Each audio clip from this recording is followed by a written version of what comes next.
Hello everyone, this is Ghang Lee, one of the project leaders of the IDM Toolkit project. I'm sorry that I cannot participate in the meeting in real time because it's midnight here in Seoul. I'm going to introduce the IDM Toolkit project and will update you on the status of the project. I'll talk about what IDM is. Um, Let me begin my presentation by asking you about a question that I often ask to many people. What do you think is the major difference between BIM and non-BIM projects? I think that the major difference is that BIM allows project participants to make informed decisions. Along this concept, ISO 19650-2 defines the information delivery cycle in a BIM project as follows. As the first step, a client or an employer must define the information they need. This set of information is referred to as the Exchange Information Requirements, EIR. As a response to the EIR, bidders must submit a BIM execution plan, BEP. And when a bidder awards a contract, the contractor must submit a Master Information Delivery Manual, MIDP. Then more detailed steps follow. However, it is very consuming to produce even one EIR. So instead of defining a project-specific EIR, many clients use predefined set of information, COBI, a set of general data requirements for facility management. Several efforts have made to expedite and formalize the information requirement specification process. One example is GTPPM, which later became XPPM. The other one is the IDM specification, which later became ISO 29481 Part 1 in 2010. For more detailed review on the history of IDM, please watch the video here. Although we had a standard way of defining an IDM, what was lacking was a standard data schema which could allow us to specify IDM specifications in a machine-readable format. We wanted IDM specifications, including use case definitions and exchange requirement specifications, in a machine-readable format so that we could share, exchange, reuse, and repurpose them with minor efforts. There were a couple of proposals for an IDM data schema, including the one by XPPM and the other one by Nick Nisbet.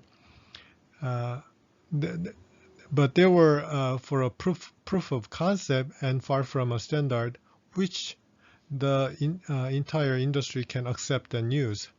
To develop a standard IDM schema and a tool to support the IDM schema, Mark Baldwin and I proposed the IDM Configurator project in 2016, which later became the IDM Toolkit project. Through 3 years of efforts, the IDM Configurator project created an interest among the Building Smart International group, and we proposed a new or extended proposal, which is called IDM Toolkit project. And finally, in April 2019, the project was officially accepted as a BSI Technical Room project. It has 4 goals. The IDM Toolkit project has 4 goals. The first 2 goals or work packages are related to standard developments, and the third and fourth goals are related to the validation of the standards through development of test applications, because we don't really have many IDM applications yet. By developing the standard, we expected that people will be able to seamlessly develop PMs, ERs, and MVDs from EIRs, And also they will be able to track and manage the relationships between PMs, ERs, and MVDs. And also, if we have an IDM or MVD, existing IDMs and MVD for certain use cases, then we can develop new IDMs and MVDs, reusing and modifying or repurposing the existing IDMs and MVDs, because one lesson was that if you have an MVD for example, hospital, certain type of a hospital, then even if you have a new type of hospital, the the new MVD or the new information requirements won't be very different from the information requirements for the old hospital type or existing hospital type. So you can easily create a new one by revising the existing one. So to allow us to do so, we needed a standard data schema which can be read by a machine, and also use case and ERs. By having this, we expected that we could facilitate the IDM and MVD development. We need more IDMs and MVD to meet the ISO 19650 requirements, but we don't have that yet. And also, we cannot really say that guarantee the quality of IDMs and MVDs being developed today. So by having machine readable IDMs and MVDs, we thought that we could even test the quality of IDMs and MVDs. Also, we are still talking a lot about the level of development and level of information requirements, but those are very vague. We cannot really say that the LOIN or LOD specification should include this and that at a specific information item level. But once we have an automated way of matching specific information items with information requirements, we thought that we could automate the LOD checking. And also nowadays there are tools such as BeamQ which can export beam model using an MVD as a filter. So you can send out or read in a small subset of a large beam model using MVD as a filter. And to allow more things like those, we needed more MVDs and IDMs.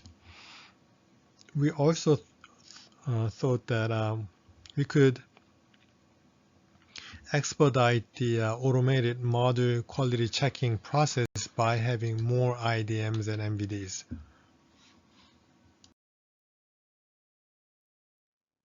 We released the first draft of the IDM schema in January 2020. Between April 2019 and January 2020, we've worked hard to get the first draft of the schema, and we had 15 meetings, 10 group conference call, 3 small group conference call, 2 BSI summits in 2019, 3 rounds of Delphi survey, 34 discrete number of participants participated in the meetings. We had 16 discrete number of countries involved in this effort, and we produced Yonsei team produced more than 23 documents, including meeting minutes, major presentation files, and more. But even 23 does not include the subsidiary materials and references that we produced.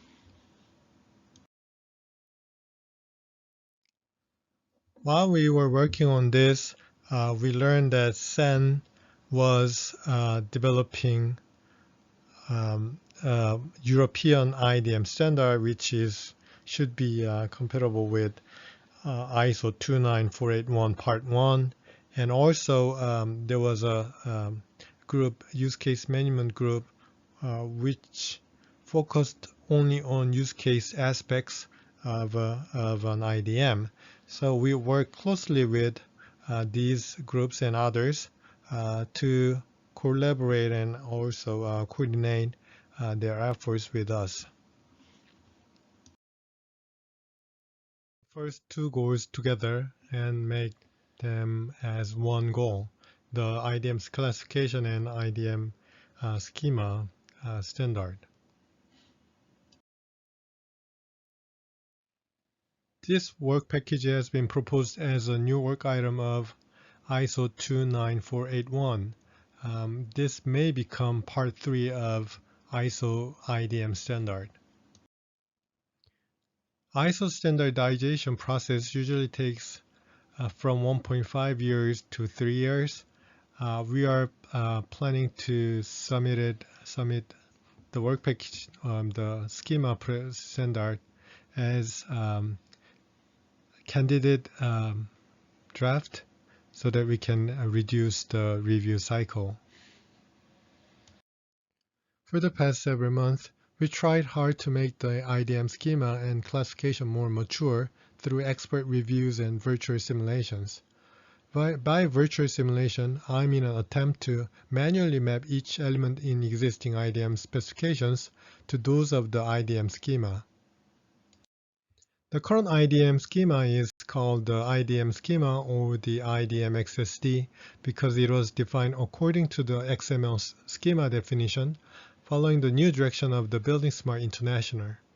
We expect it to be officially published as an international standard around December 2021. Here's a brief overview of the IDM schema structure. In a new proposal for ISO 29481 Part 3, the header information is aggregated as a use case reflecting the recent growth of the interest and the use case community in our industry. So what is an IDM? IDM can be understood as a wrapper of use cases, process maps, and exchange requirements. An IDM can be viewed also as a folder. Use case information can be viewed as a folder label, which describes the contents and the history of the materials in the folder. Process map and exchange requirements are the contents of the folder.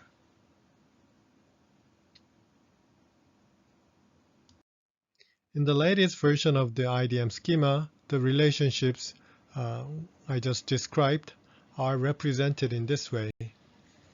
It looks a little different, but it's the same thing as what I have just described. More detailed explanations on the relations between IDM elements can be found in this YouTube. Let's take a look at some of the examples of how the IDM schema can be used to transform a use case specification and an exchange requirement specification into a machine-readable format. Here's the use case element with all the attributes represented in class diagram. I'll demonstrate how items in a use case specification can be mapped to this data structure. Here's an example from the use case management group. The specification type, short name, long name, unique identifier can be mapped to the items in the spec ID element.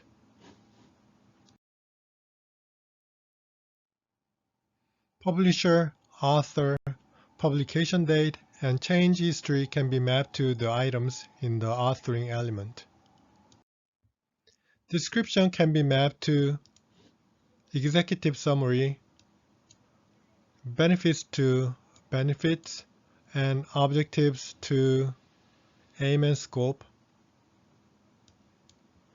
and distinctions to limitation, because distinction basically talks about the limitations of this use case definition. and basics and standard selection can be mapped to either basis standards or references.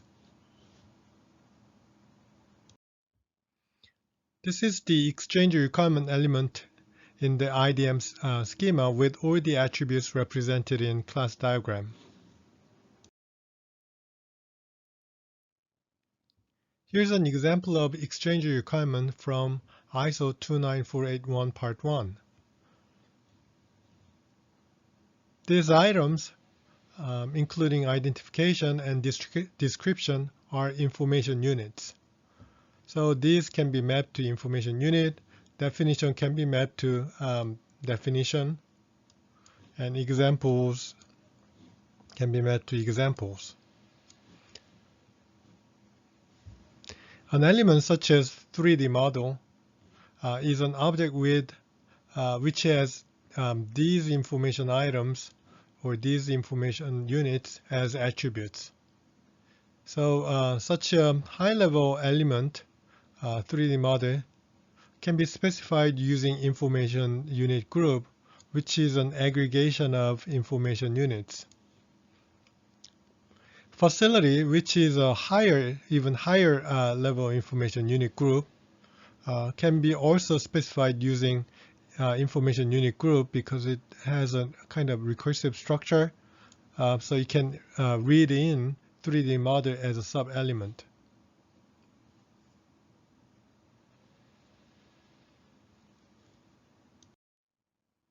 Here's another example of exchange requirement from the IFC bridge group.